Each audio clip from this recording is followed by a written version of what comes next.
Good morning সকলোকে মোৰ এটা নতুন মিনি ব্লগলৈ সকলোকে স্বাগতম জনালোঁ। আশা কৰোঁ সকলোৱে আঁকোৱালি ল'ব।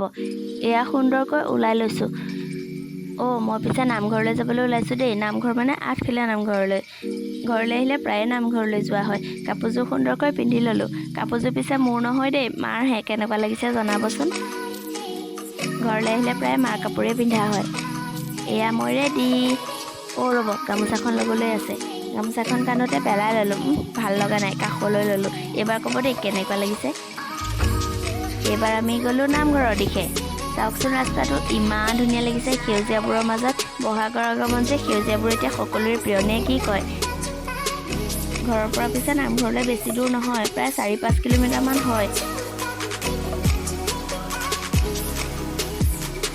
কথা পাতি গৈ নামঘৰে পালোহি। এয়া আমাৰ টিকলাটো চাওকচোন কিমান দুষ্ট। মানুহৰ সমাগম আজি অলপ আছিলেই, পিছে আমি চাকি বন্তি শৰাই সেয়া দি ল'লোঁ। আহি পাওঁ মানে নাম কীৰ্তনতেই বহিল। নাম শুনিবৰ বাবে সুন্দৰকৈ বহি ল'লোঁ। লাহে লাহে আমাৰ মাজত আহি প্ৰসাদেই পালেহি। চাওকচোন, প্ৰসাদৰ পাতখিলা ইমান সুন্দৰ লাগিছে নহয়নে? আঠখেলীয়াবোৰ প্ৰসাদকেইটা খাই এনেও বেছি ভাল লাগে। এয়া পিছে ঘৰমূলীয়াহে দেই। সুবিধা পাই দুকপিমান ফটো তুলি ল'লোঁ। কেনেকুৱা লাগিছে কমেণ্ট বক্সত জনাব পিছে দেই। নামঘৰ চাৰিকাষটো চাওকচোন কিমান সুন্দৰ লাগিছে, একেবাৰে পৰিষ্কাৰ পৰিচ্ছন্নতা।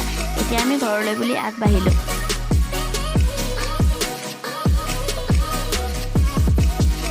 এয়া গাড়ীৰ পাছফালে আমাৰ পৰিয়াল মানে বৌ আৰু বা দুগৰাকী, ভতিজা ভাগিন সেয়া। Bye bye.